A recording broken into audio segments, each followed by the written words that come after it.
Welcome to Collaboration Conversations. I'm your host, Regina Partain Bergman, CEO of Bridgeport Strategy. I am delighted once again to bring a wonderful guest co host to our group, as well as the panelists that she has brought to the show. And as you all know, I keep my introductions really short because I want you to hear from our folks that are here on the show, not me talking about. So I am going to introduce Miss Julie Jones, who has graciously consented to be our guest co-host today. Welcome, Julie. How are Thanks so you much. doing? I am fabulous as always, Regina. You, Thank you as so always, much. I was just going to say that you are I, always you know fabulous. what? I just was like, oh my gosh, I'm so excited to be here. And I just have to say, I am standing today on a grounding mat. I just got myself a grounding Oh, mat. And so I do all my speaking on standing up, of course, right? And so now that right. I'm on a grounding mat, we'll see if it tailors me down or if I'm still just as full of all the energy that I always have. So Doesn't it actually give you a little more energy? probably we'll see. I have grounding sheets. I know this isn't the topic of conversation, but I just have to say I have grounding sheets and I absolutely love them. And I've noticed a difference when I am sleeping. And so I'm going to see what the grounding mat does for me as Awesome. well. So I need to dig mine back out. I have a couple of those. I need to dig them back out. I've not been using them lately. Thank you for the reminder. you are so welcome. So, Julie, will you please tell us a bit about who you are? What is your journey getting to this place in life? Who you serve and why that's important to you?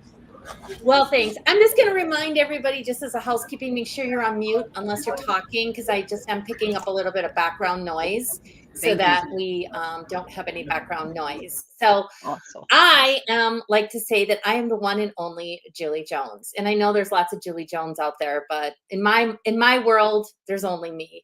And so my journey begins eons ago when I was a former police officer. I'm a police officer and SWAT team member. I spent 10 years in that career, which gave me my platform, which is Stop Waiting, Start Living.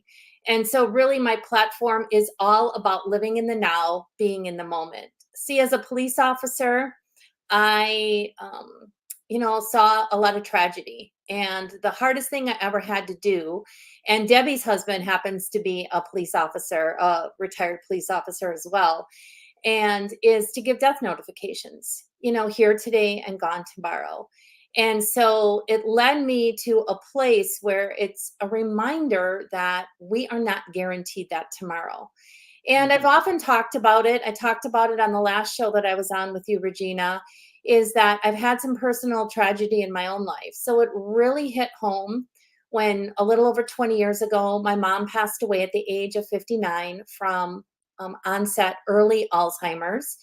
And then I just remembered my dad just was gone 5 years ago. This past Friday, he was gone 5 years ago. And then, as many people know, I tragically lost my husband in April of this year from stage 4 cancer. And he had just been diagnosed November 9th, and he lived less than 6 months. And I'm grateful in that moment that I stopped waiting and we lived as much as we could in those 6 months. But it just propels me forward even more to have that strong why to inspire people to live in the moment and to do what they've always talked about doing. It's like stop talking and just start doing. But it's also important to be like just getting up in the morning and breathing is all that's really, asked of you, right? Because like sometimes as entrepreneurs, we put too much on ourselves and we always feel like we have this huge task list. And I'm not about the task list. I'm about how are you living your life and saying yes to life opportunities. So that's Love me it. in a nutshell. I love it. And yes, you and I share some commonalities in that. In fact, today is the 10th anniversary of my husband's passing. So I've, been down that journey as well, that down that road, understand that. So I appreciate you being here, Julie, and I appreciate you being so vulnerable. Would you please introduce each of our guests and have them share about their journey, who they serve, and why it's important? Well, absolutely, I would love to. And I guess I'll start with the most verbose person first, which because if I have to cut her off, I'll do this to Miss Debbie Romano. She is amazing, and see, she laughs. She's got this great smile, and I've known Debbie for several years.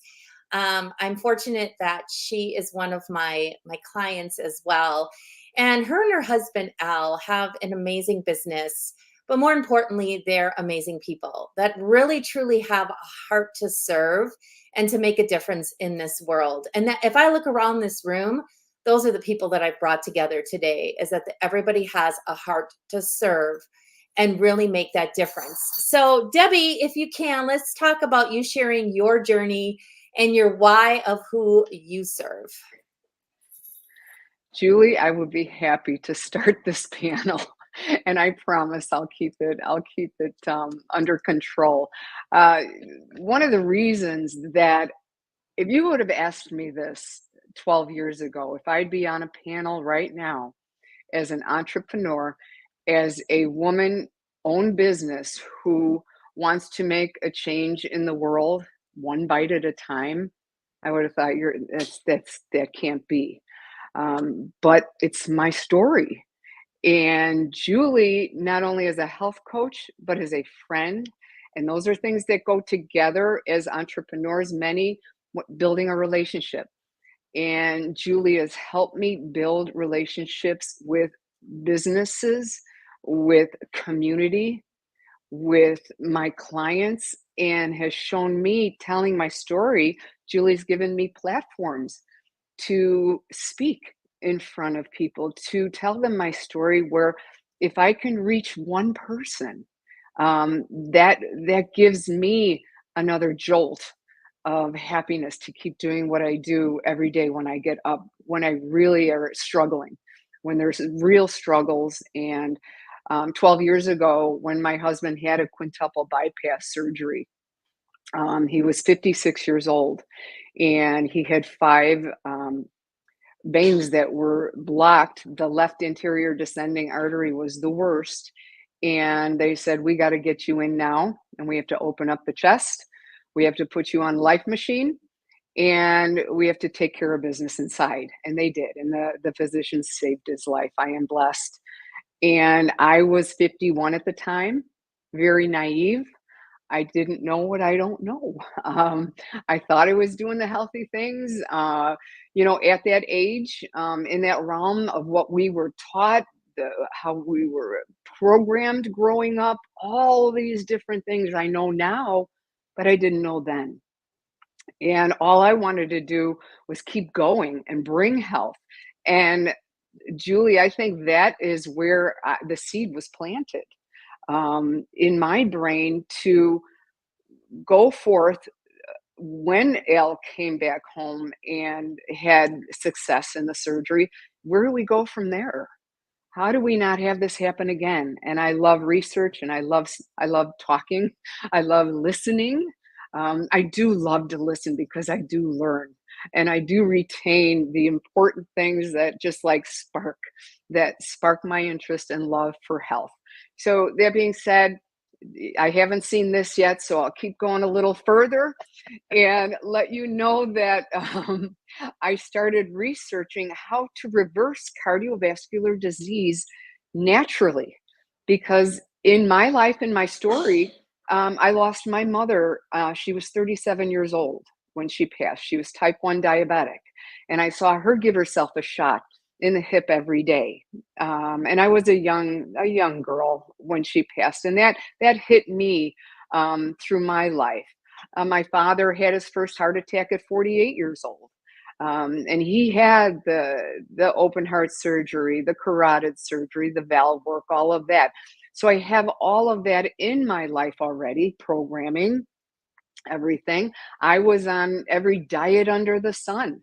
My weight fluctuated my whole life. I was never one to just, the weight started coming on at, 45. No, mine started early and had to deal with all that. So I had a lot of outside factors. So when I started researching, I didn't realize all of the positive effects of food that we eat, especially the plant-based kingdom, all that good stuff that we need more of, that helped me. I was doing it for a purpose, for a service for my husband, but really it helped me because I understood that I can't tell anyone how to eat. I can't tell anyone to stop something. They have to want to do it themselves because nobody told me.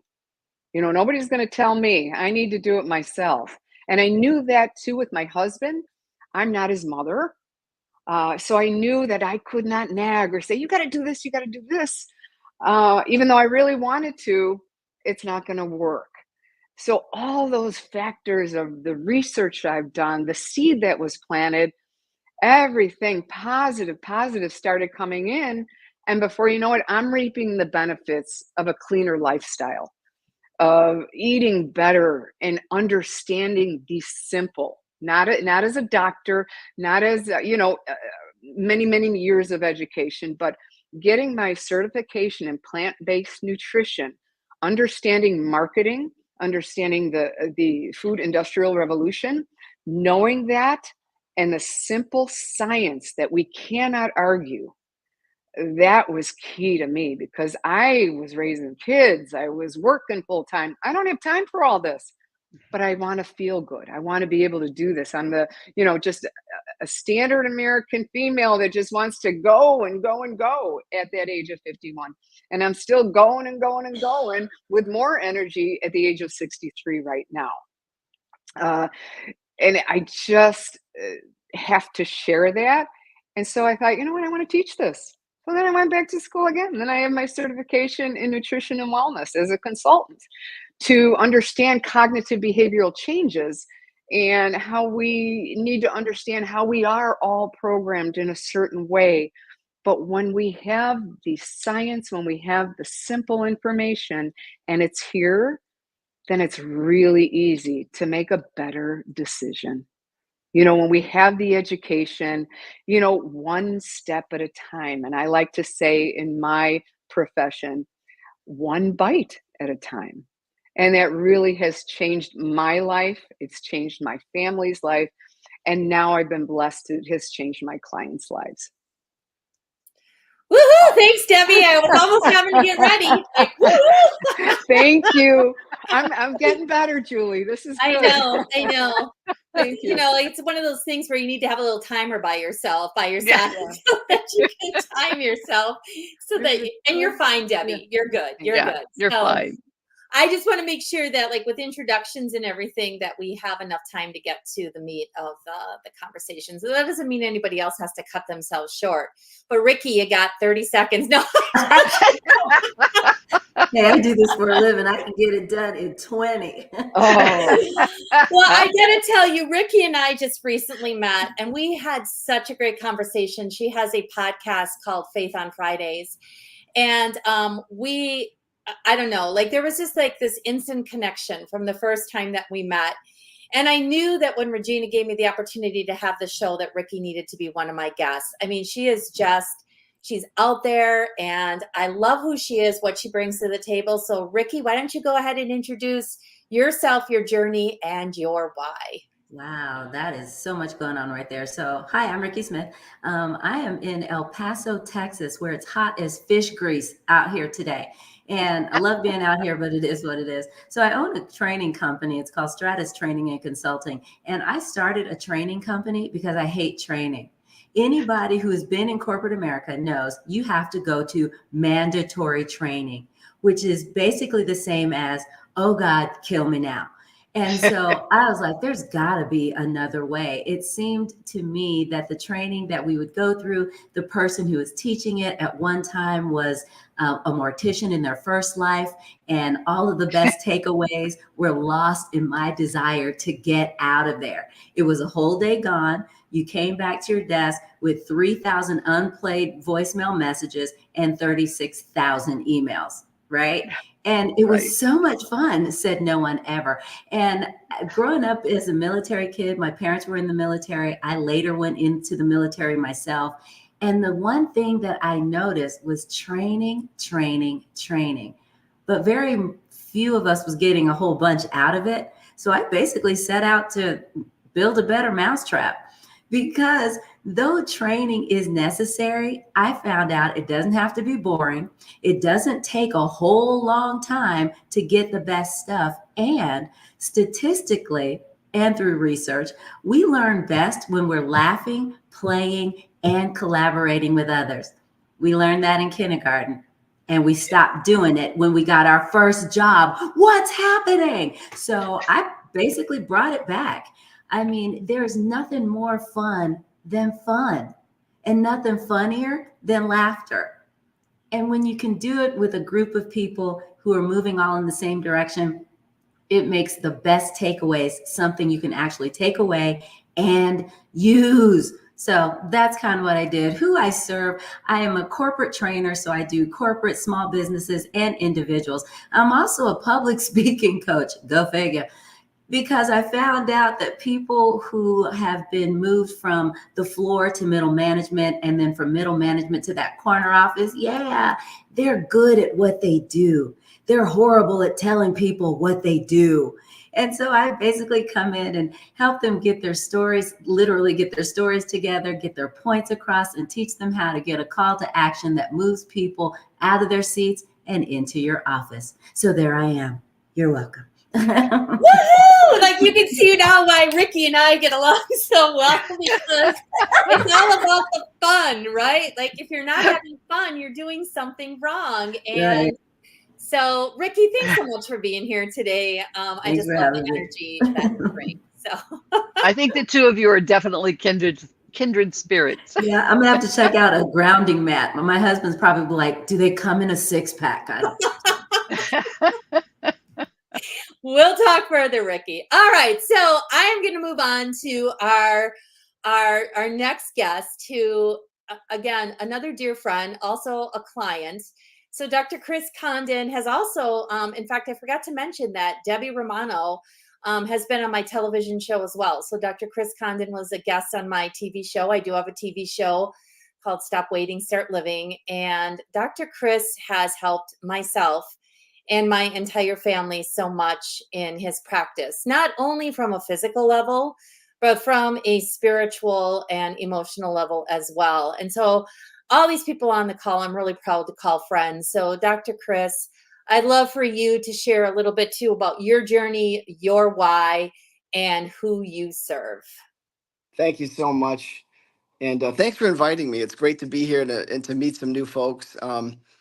Ricky, I hate to follow you. I mean, that's you're amazing. But so my story is, I actually fought the process of becoming a chiropractor. I was always into health and fitness and personal training, bodybuilding, and all this stuff when I was a younger guy. And then but it was always in my mind to explore chiropractic. And my grandfather loved his chiropractor and always bragged about him. And inevitably, I'd go to visit my grandparents, and he'd be sitting in his recliner with a heating pad on his back, watching Hogan's Heroes at some ungodly decibel level. And all I remember is that, like, he had a bad back and he liked Hogan's Heroes too loud. But it was always in my mind that there was this thing called chiropractic, and I didn't really understand what it was. But he would ask me to work on him, like give him a back rub, and he'd give me like 25 cents, and he'd feel better. And I always thought, wow, this is really amazing. I had no idea that you could help somebody with your hands, and I remember that just left an impression on me as a child. But anyway, fast forward, a lot of years go by, and I go into undergraduate school, and I thought, well, math and science really weren't loves and passions, but I was into communicating and writing, and I love to read and study. So I got a degree in English professional writing. And while I was going through that degree program, chiropractic was always in my mind. And I thought, well, I'm going to try and see what I could do with taking a few elective courses. So some people take like some really fun elective, but I'm taking like, I'm studying Shakespeare and Milton and then taking, chemistry and physics as electives. And I figured out that my brain couldn't handle that. So I said, I'm going to just put that aside. I'm going to get my degree in writing. And then I get out of school and figured out that I wasn't passionate about that. There was this haunting kind of calling. So I end up going back to school and do the pre-med and get into chiropractic school. That was hell on earth. The pre-med basic sciences, physics, organic chemistry, all this stuff was not my bag. But I knew once I got with people, I really believed that I could make a difference. And so I'm going through school, and my wife and I were apart those 4 years. I had just met her, and she was in Massachusetts. I was down in Atlanta, Georgia for those 4 years.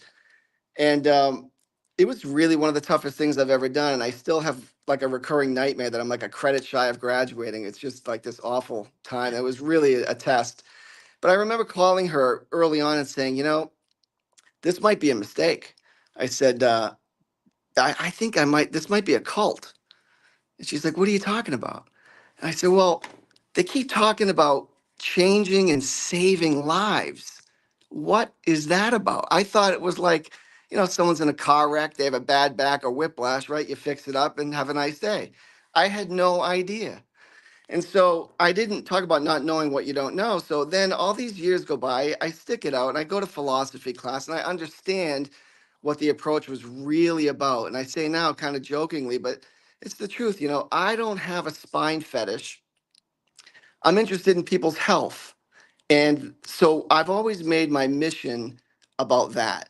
And so 20 years in Massachusetts, we had a great wellness corrective care clinic. We would help people with scoliosis and degenerative issues, anywhere from children with issues from things like sports or even birth, onto elderly folks. But I really wanted to specialize in something more along the lines of degenerative joint and disc disease. So that's the practice we have now in Scottsdale. It's been a great, rewarding experience. I've learned a lot. I keep learning every day, but at the end of the day, for me, it's about relationships. And that's what Julie was alluding to. Like I still have a little, ping in my heart for the people that were so good to me. The patients that came in showed me love. It was a real relationship that I couldn't ever put a price on. It was like they were family to me. And so moving out here and starting again in my 50s was a big emotional challenge for me. But the mission is so strong in my mind and in my heart. It's really about changing and saving lives. And we use chiropractic as the vehicle to help patients explore what their health potential could be. So that's my story. Love it. That's your story and you're sticking to it. That's And it. again, thank you. Thank you so much for sharing. And so finally, I'd love to introduce Mel C. It's actually Mel Carr with Clover C. And she's an executive virtual assistant who is US based. And so Mel and I have worked together for a number of years. She's helped me on many projects, been my own virtual assistant. And again, more importantly, she's a friend, right? And so I just love where our conversation's going because I already know what collaboration is. It's about building relationships. And so it's really what we're going to spend a little bit of time with talking about. But Mel, I first want you to really talk about, who you are, your journey to get to where you are, your why, and who you love to serve. Thank you, Julie. So, to start it off, I always show up, even when plans change. Hard stops don't always mean you're going to stop right on the set time. I was running from an overdue meeting that I believe in the power of collaboration and relationships. So, believing that the circle of influence is very key and vital to business growth or creating those new relationships or just nurturing your current relationships. So I always have my business, my clients, and my team of fantastic women that work for Clover C in mind. So I'm Mel C with Clover C, Executive Virtual Assistant Agency. We are proud to give work opportunities to women here in the US, as well as executive level virtual assistants to our clients that are fantastic in their own right. We're here to give back time. As a business owner, I know that there are so many gaps in business that can be because you're wearing all the hats. You're doing that since day one. You're all burners on the stove are on and they're overflowing until you realize that in order to really scale your business and grow, you must delegate. My line is do what you do best, outsource the rest. And you want to outsource it to key people that are going to represent you and your company in the best light possible. And that's in order to have like a right hand gal, like one of the women from Cloversea, that will understand your business. So we help our clients with an array of activities and support services that enable their business to properly communicate with their audience, their customers, and the world around. So we help from anything from social media management, that's content and digital creations, because nobody likes handling their social media. I don't. Then to newsletter creations, running CRMs and other software programs for our clients, especially managing inboxes, because do you know how often you're checking your inbox? Usually every 20 minutes we're in our inbox, and that's at least 30 interruptions in one day. That's keeping you from nurturing your current clients, growing your business, getting new clients. You don't need to be in your inbox. So that's why we have an executive virtual assistant to help our clients with those things. And we're here to also just offer insight and ideas. Like, again, I'm a business owner. I know how important it is to have other perspectives looking at your business and offering insight and helpful thoughts and ideas on how to grow your business or just how to stay sane in this crazy world that we're in. And that's pretty much it. Relationships are vital to me and my organization. People, buy me before they buy the products or services, and I believe that's true for everyone. And I just Excellent. love Julie Jones. What's not to love, right? I know, right? Who can resist that smile and that laugh and that energy, right? Well, I am so excited to have all of you here on the show today. So as I've listened to you, a couple of terms that have stood out to me in your conversation. One was circle of influence. One was collaboration is about building relationships.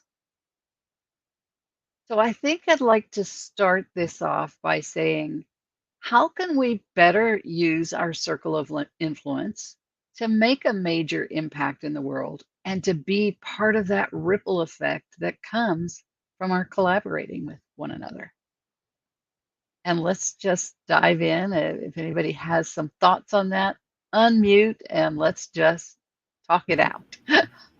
When you Ricky? said that, it made me think of, when I talk about collaboration as a training, I have a thing called the values principle of collaboration, because Oh, I love that. understanding what collaboration is, and it's an acronym, the V stands for validation. Get with people who are going to give you what you need to be better at what you do.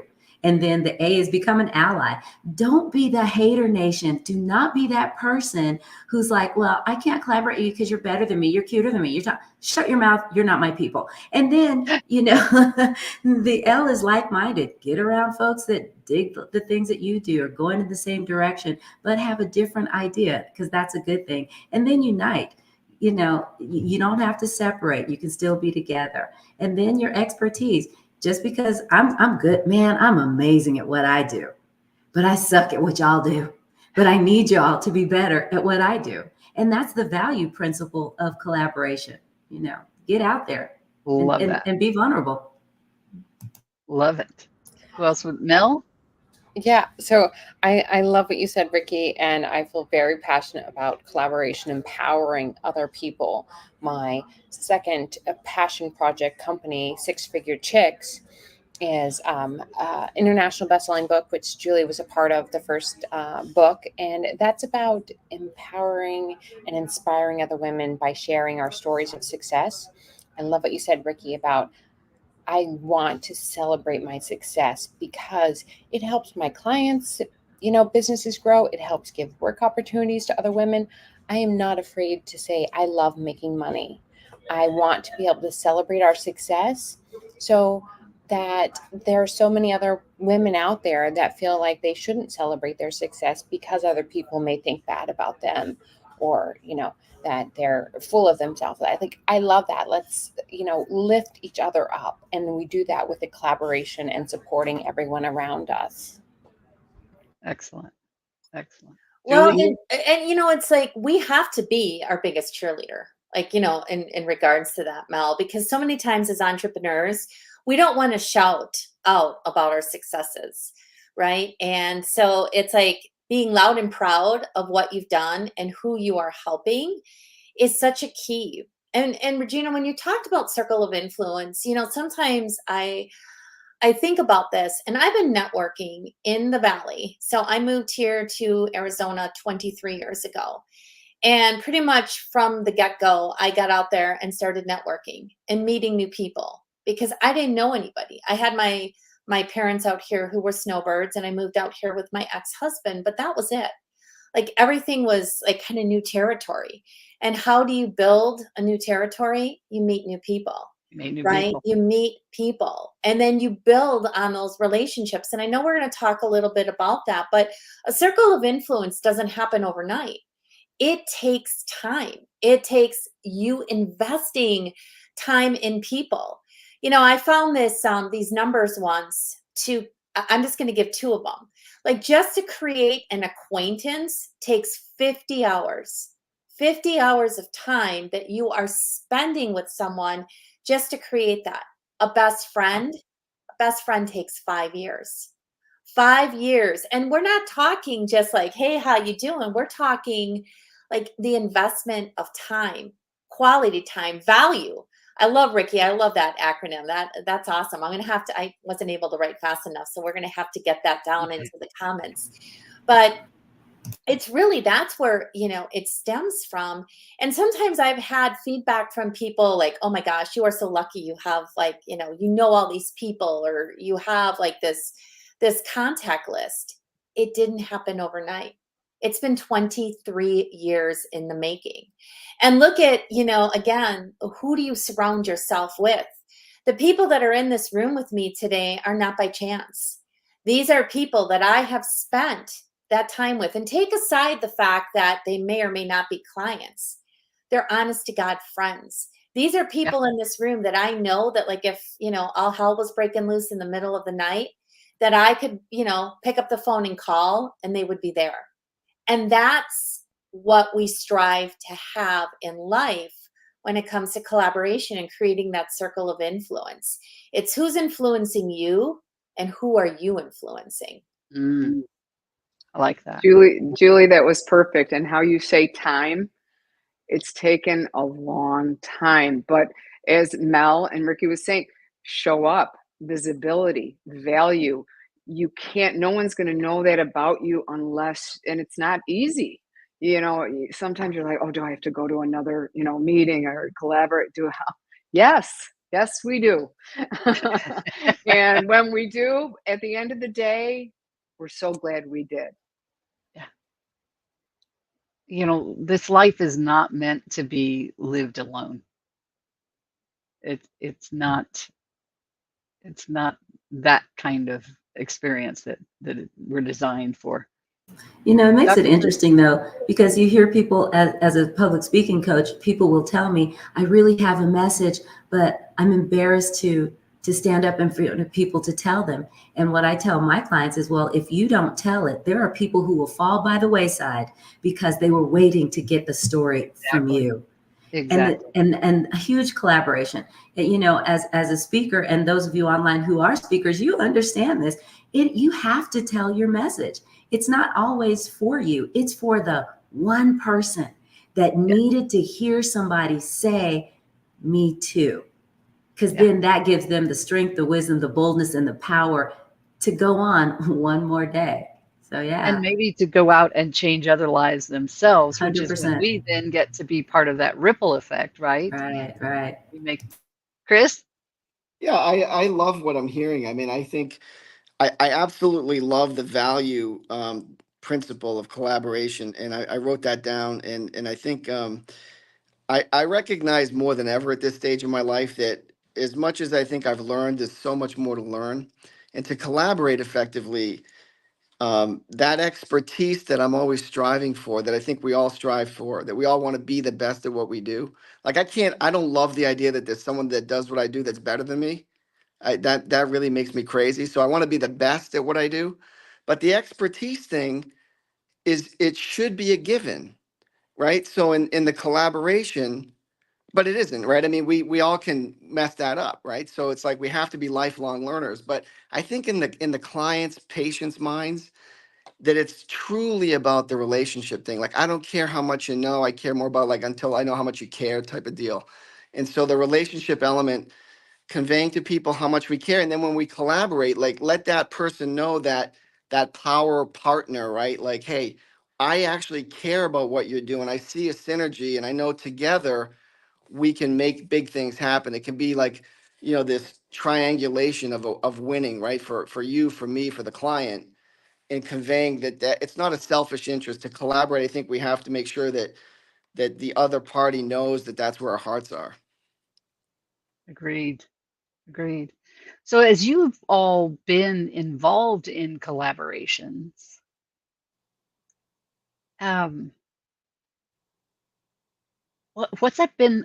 If you've actually had like maybe a one-to-one or a group participation, how did that start and what was that like to be a part of that?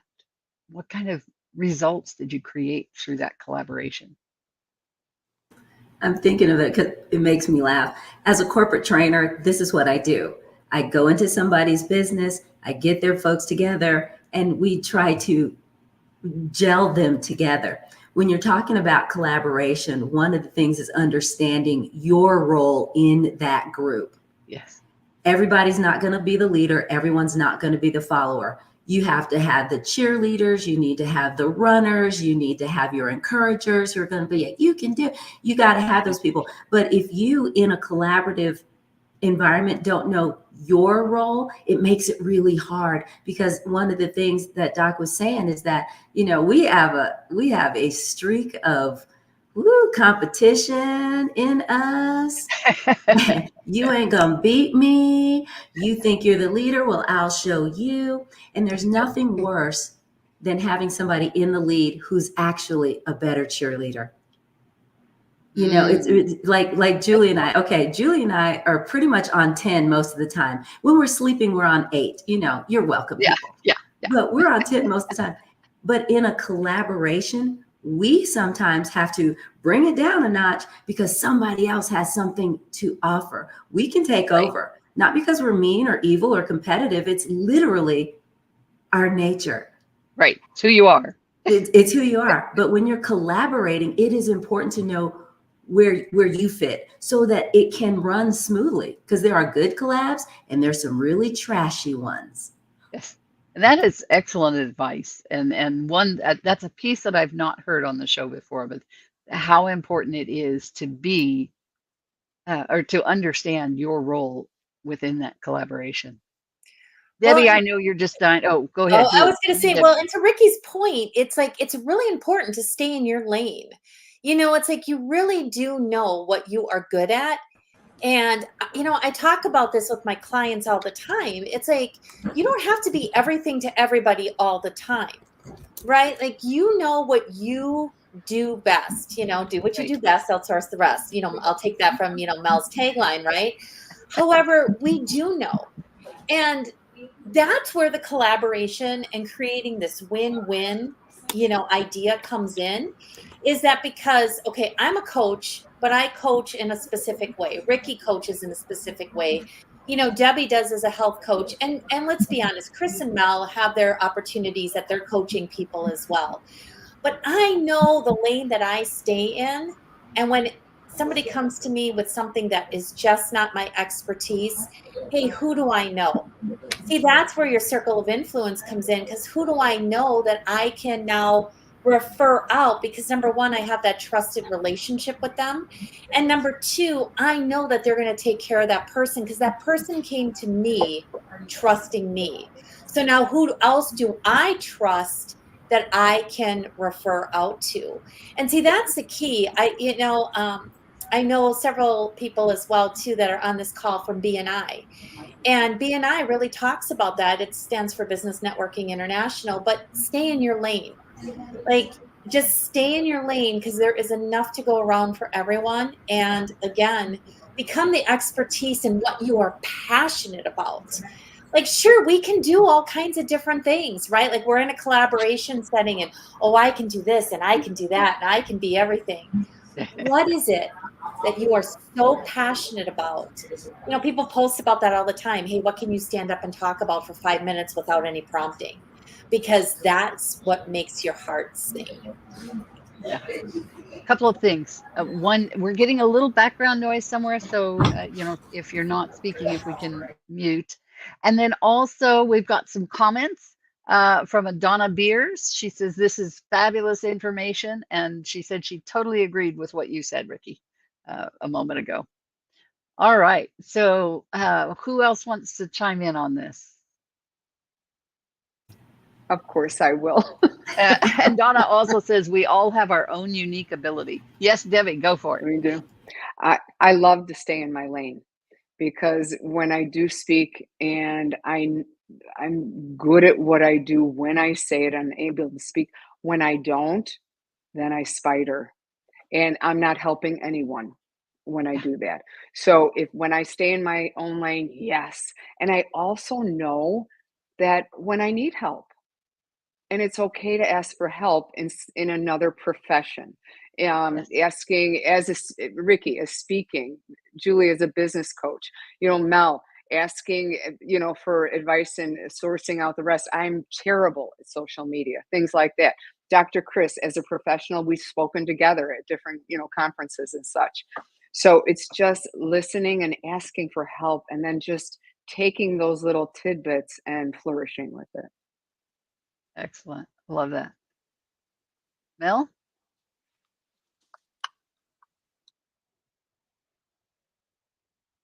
Mel, you're still muted. Mel, do you have something to contribute on that? Oh, yeah, no, I was just enjoying everyone's take on that. And yeah, it's definitely stay in the zone of genius. I don't offer all services. People say, oh, digital marketing, you must be able to, run ads. And I'm like, no, I don't do it. It's not my zone of genius. I don't swim in that lane. However, I have partners who do that, who I trust. So if there are things that I can't do or my company can't do, you know, we have trusted partners like all the people on here that I can rely on, refer business to, help grow their business. But those people that I know are true experts in what they do may not be what I do, and vice versa. So I love referring to the people that I trust and helping everyone grow in whatever way that I can. And that's another level of collaboration, right? When you have those trusted partners that you're able to farm that out to and refer them to. And I think too, when you're looking at that, we were talking about that that validation. You all that like Julie validated me by saying, "Hey, Ricky, can you come on?" That's validation. That says that she trusted me enough with her people, her audience, her platform, that she's pretty sure I'm not going to embarrass her. But she loves me enough to give me enough grace if I do. Thanks, girl. But it makes me think like I said, as a corporate trainer and as a public speaking coach, I can do a whole lot of things, but I don't want to, and I mean, and that's again, me being honest with me. A lot of us as business owners, when we start, no shade on McDonald's. We all start out with McDonald's. We're going to sell fries and Cokes and burgers and all the things. And then when you kind of get tired of having all those balls in the air, you kind of sit back and go, okay, wait, hold on. This is what I do. And this is what I do really well. Who do I know? And for me, as a public speaking coach, I have somebody who does visibility for my clients. I have a voice coach who does voice coaching. I have a mindset coach. She is an expert on imposter syndrome. I have somebody who does wardrobe. How would you look on stage? I could do that. But is that, like what Mel said, is that my zone of genius? Right. Probably not. Let somebody else do what they do really good. And I like what you said, and I'll swim over here, Deb. Is that what you said? I'll swim in my own lane. Yeah. And that makes it such a better product in the end, right? When we're not trying to step out of our lanes and do everything, but we actually call on experts in those other lanes. And it keeps you from looking schizophrenic.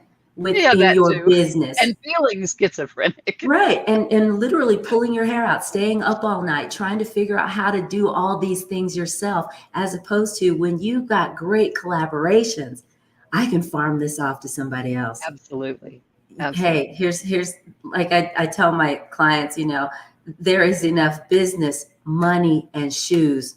We don't have to fight for any of it. I love that. Dr. Chris, what are your thoughts? I'm just thinking, I'm the only guy in this room Yeah. now. This is like, wow, I'm feeling the power of these powerful women. Um, so I'm just listening and taking it in, and Mel's tagline, "Do what you do best and outsource the rest," and Ricky echoing that sentiment. You guys are both in a position of authority as women in what you do and helping other people get what they want. And I think it's not credible to try to be an expert at everything Yeah. is the flip of what I said earlier. Like, I want to be the expert at spinal corrective care, and I chose that a long time ago. It was the only thing that really made sense to me as a chiropractor. And then from there, certainly we can talk about exercise and nutrition, and even the way you think, and mental health, and all of these things that go into being well. But I know that I can't be an expert at everything, and I don't think it's credible to the patient or client. I think that it makes you look less than, not more than, in their eyes, and confused people don't buy. Right. True. So I don't think they're going to believe that. So, I'm really clear on that in my practice. And I love to refer to people like Debbie and Julie, and help people like realize we all have limitations, right? So they're coming for help. And so I should know, how I can best serve them. And I think by collaborating, I can do that. It doesn't have to be about me. It has to be about the win for the patient. Yeah, absolutely. I grew up hearing the term jack of all trades, master of none. And I think that's what we've kind of been describing here as we talk about this. So, having that circle of influence that we've talked about, and those people that you can draw on to bring it all together and create that whole package, so important. Ricky, you mentioned all the different people that you draw on for working with your clients. So if we become the hermit and we don't make those connections and develop those relationships, then our opportunities for collaborating and truly making a bigger difference in the world really diminish, don't they? And I would say everyone in this room wants to make a bigger difference in the world, right? That Amen. it comes across loud and clear. It makes me think of, I don't know how many of you, I know Julie has a TV show. If any podcasters watching, hey, collaboration is our bread and butter. This is how we get our guests. This is Yes, how we, tell people about what we do. It's through collaboration. yes, absolutely. Very good. Well, folks, we are just about out of time here, ready to move into our wrap up round. So we're going to call on our guest co host, Miss Julie, to uh, call on each of you to share your final thoughts on collaboration as well as your contact information. Right. So, well, Regina, and like really, well, because we're cognizant of the time, right? But like, I really want you to also incorporate, something about, why it's been so important to you to build deep relationships, I like that. because none of this has happened by chance, right? Like, it's because of the deep relationship that I've built with each and every one of you that, leads to where we are today. So, Right. Debbie, I'm going to get started with you. Now, remember, we're on a time thing, right? So, like, I want you to give your final thoughts. Why is building deep relationships so important to you? And then your contact information, please, for everybody who's listening in. Julie, first of all, thank you so much for inviting me. My energy right now is off the charts. I love this. And thank you. When I talk about my passion for health and the service, it all comes down to communication and communication with others, however we do it in our expertise, wherever we are. Um, People relate with us, all of us here today, because of who we are and why we do. People can tell your passion and it's real, and it shows through how we do speak and how we talk. and building relationships, the trust, the credibility, the value, everything is just key. So thank you so much. You can reach me at my cell phone number 708-267-1413. My website, feel free and please do check out at www.fhhealthyheartbeats.com. You can email me at fhhealthyheartbeats@gmail.com. Thanks so much. Debbie, thanks so much for being here, especially knowing that you said yes to an opportunity while you're spending time with your grandchildren. See, life is all about the and. It's not either or sometimes. It's like, how can we create these opportunities and do the and? So, Dr. Chris, I don't want you to be the last man standing and have the final thoughts, right? So I would love for you to share your final thoughts, as well as why building relationships has been so important for you, and to go ahead and share your contact information as well.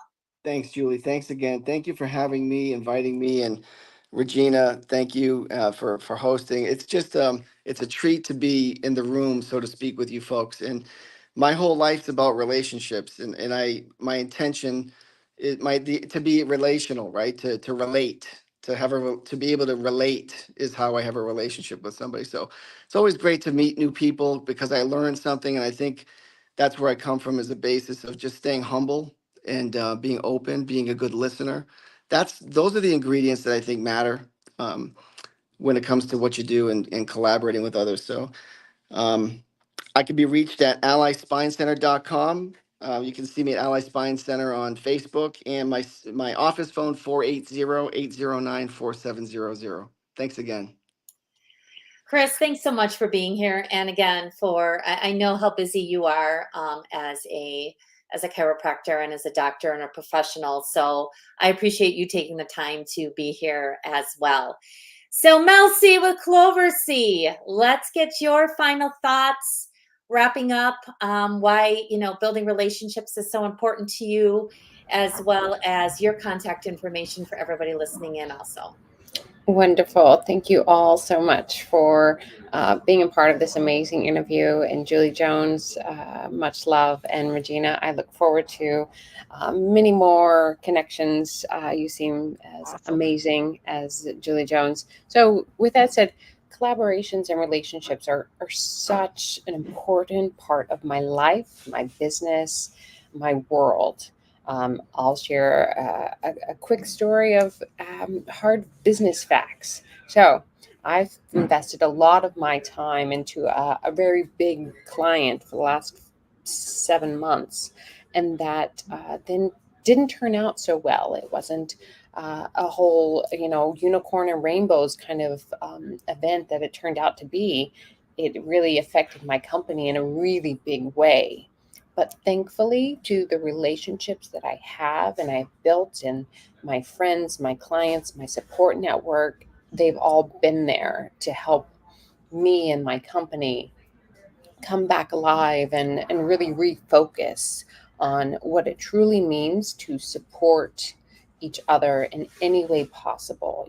That is through resources or just somebody to listen to, or business coach like Julie has been. She's been just instrumental in giving me the tools necessary to refocus and put myself back on the right path, to ensure that our current clients are taken care of, that our future clients are going to receive the best possible service, and most importantly, so my team of fantastic females on Clover Seat have a job to come to the next day, and to be able to continue earning money, to have their independence, and to be a part of a really instrumental team like Clover Seat.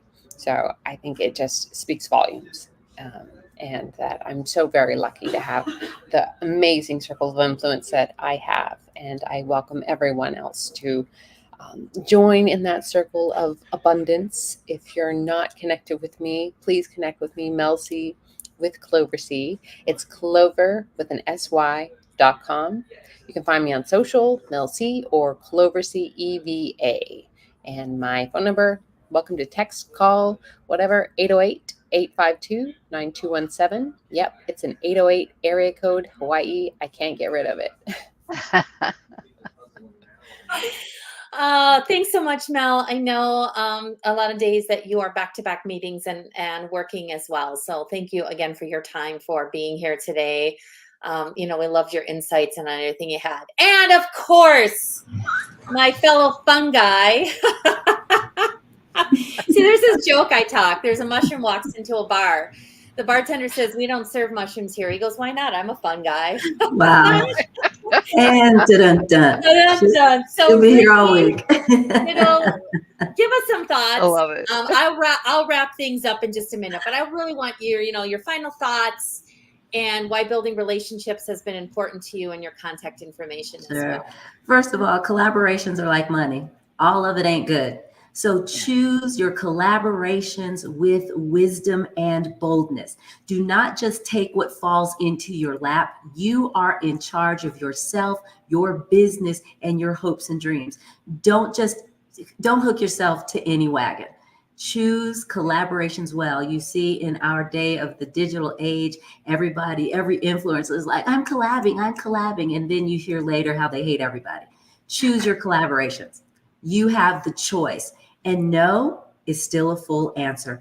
If you want to reach me, you can find me everywhere on social media. It's Rikki Smith, Rikki Smith, or go to our Facebook, LinkedIn, and YouTube page, and you will find me at either Faith on Friday or stratustrains.com.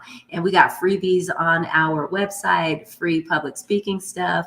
You can set up a call with me, which is free. Love to chat and see, can we collab? But if you ain't my people, you ain't my people. Thanks so much for having me, y'all. I appreciate it. Rikki, thank you. And thanks for bringing the lightness, the fun, the humor, as everybody did today, and for just having such an engaging conversation. So my final thoughts, we have technology, and technology is important, but I really still believe that relationships are always going to be built nose to nose and toes to toes. And maybe it's not so much that like Rikki's in El Paso, and I'll get out to El Paso someday. And when I do get out to El Paso, or she comes out to Arizona, we will connect. I know that because that's who I am. I'm still the pick up the phone kind of gal and have a conversation, not FaceTime, not Zooms, real honest to God conversations. See, it reminds me of a story when I was growing up. I was maybe the social director in school. Like I was always, like talking to all my friends. I'd come running home and I'd get on the phone. Now, this was at the time where you had the busy signal, no call waiting. You get on the phone and people are trying to reach my parents and it's ding, the biz. My dad would be like, you just got home and saw all those people. What could you possibly have to talk about on the phone? But I did, because it was building those relationships. I today still have relationships with people that I met in kindergarten, grade school, high school, college, from all walks of life. And we may not always have a lot of time, today, but I've built those relationships over time that I know, just like I mentioned earlier, that I could pick up the phone at any point with anybody in my life that I've built that relationship with and know that they will be there. See, when it comes down to it all, there is one thing that I know. When we are on our deathbed, we just want to know that we were loved and that we loved. And that is it.